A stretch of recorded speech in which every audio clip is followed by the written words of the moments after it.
The year 2000 was a weird time for bands from the 80s. They started to see a resurgence. Now we're going to talk about Motley Crue. What did they have to offer in the year 2000? In the year 2000. In the year 2000. Next on Heels and Quads. Be strong, carry on running free, a little bit better than it used to be, 'cause I'm alive. She got the look like hell. Home sweet home. He's the one that goes like a tail gun. He's the one that makes you feel alright. Hooligans holiday. They're so afraid to ask. Boys going to hell and high heels. Pray to the saints of Los Angeles.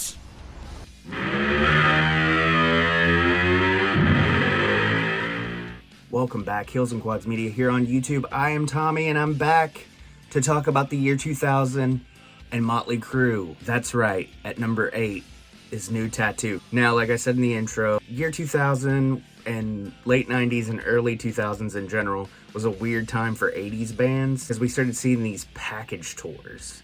And while this isn't about touring or the live shows, it's about the albums, I just wanted to mention that because Motley Crue was no different, as the New Tattoo album was supported by the Maximum Rock Tour, which included Megadeth and Anthrax opening for Motley Crue. Which at this time, Tommy Lee was out of the band. It was supposed to be Randy Castillo. He developed illness, passed away a couple of years later, obviously. Samantha Maloney from Hole filled in on drums, and she did a great job. They released a DVD, Mötley Crüe and Tattooed. If you like this content, if you like what you're seeing, you want to see more, subscribe, like, comment down below. Tell me what you think about New Tattoo. Or were you a fan of it? Got panned right away. And now it seems like there are a few people who like this record, myself included. I think it's a fun record. It's not over the top. It's not trying to teach you geometry. It's just a fun rock record with a little bit of a punky vibe. What do you think about New Tattoo? Let me know in the comments. And here we go, New Tattoo. At number 8 on my list, New Tattoo. Released July 11th, 2000. While bands seemingly have lineup changes all the time, including Motley Crue, who already had one with Vince leaving, now after they released their greatest hits in '98 and toured the compilation, Tommy Lee found himself in jail over a personal issue, which I'm not going to get into here. It's widely publicized, the Hulu documentary about it. I'm not discussing it here. It's about the album, just giving a preface. Anyway, Tommy left the band to pursue his solo project, Methods of Mayhem, and his inability to get along with Vince, and vice versa. So, Motley Crue also had just left Elektra Records, forming their own record label, Motley Records. The band hired former Ozzy drummer Randy Castillo to replace Tommy, whose performances on albums like The Ultimate Sin, my personal favorite Ozzy record, and No More Tears are proof that he is no slouch. It really sucks we didn't get to see Randy on tour for this record, may he rest in peace, but I digress. This album is no different as far as Randy's playing versus those Ozzy albums. Tommy Lee's a fantastic drummer, but even without him behind the kit, these albums don't lack in that department. I feel this album's common negativity, it was another example of a failed trend. Maybe it's the album's artwork that turned the fans off, I'm not sure. Nikki Sixx said in the past that this should have been their follow-up to Dr. Feelgood. I don't know about all that, but I actually like this album. Maybe it has to do a lot with the fact that the Mötley Crüe and Tattooed DVD was one of the first things I owned from the band, maybe outside of Dr. Feelgood. I don't know. The sound and production from Mike Klink is pretty spot on and stellar. If you want an album to not have to overthink and just relax and enjoy simple songs with a great drummer, great guitar work from Mick Mars, who is a legend. That word gets thrown around a lot, but I'll say it here. I suggest you give it another try, or even a first try. Least favorite track, Porno Star.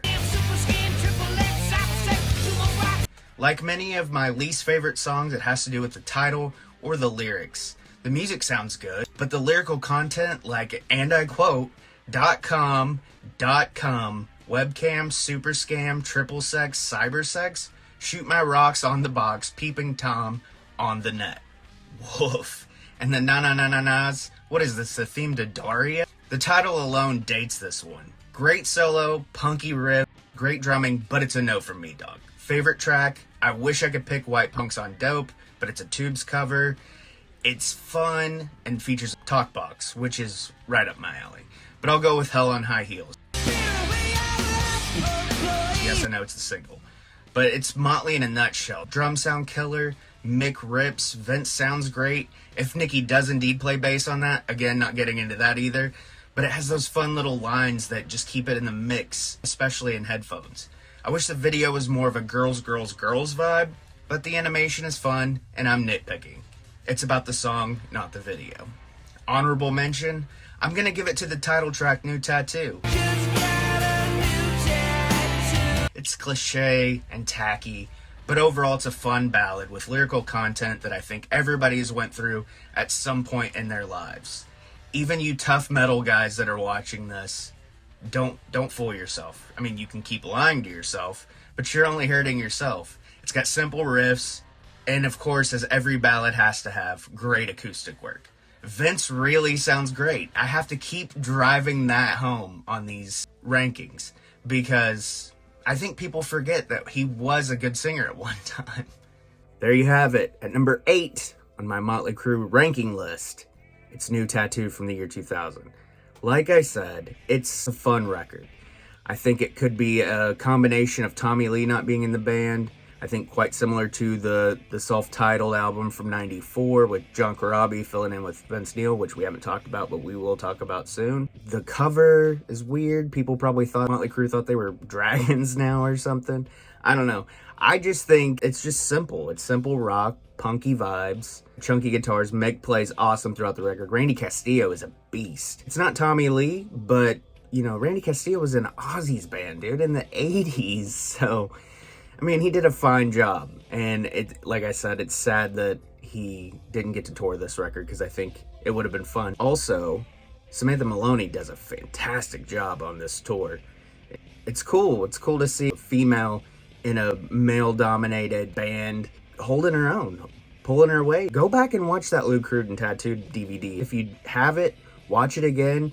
If you don't have it and you can't find it, it's easy to find on YouTube. I watched it this morning, actually.